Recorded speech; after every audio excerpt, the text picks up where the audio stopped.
Ito ang problema kapag hindi kumakain ang iyong alagang inahin.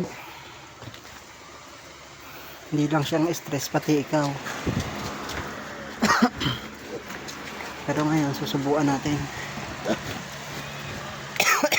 Oh, yun, kumain na siya. Kumakain naman siya eh. Ngayon nga lang hapon oh.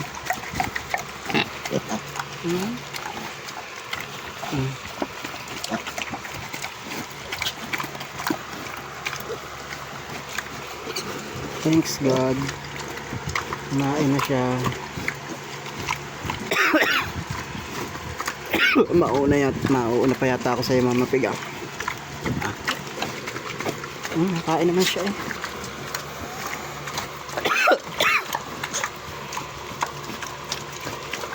Mama Pig, sino kayo magsusubo sa akin pagka ako nagkasakit?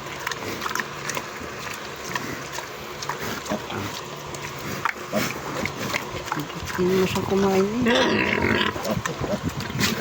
Yes,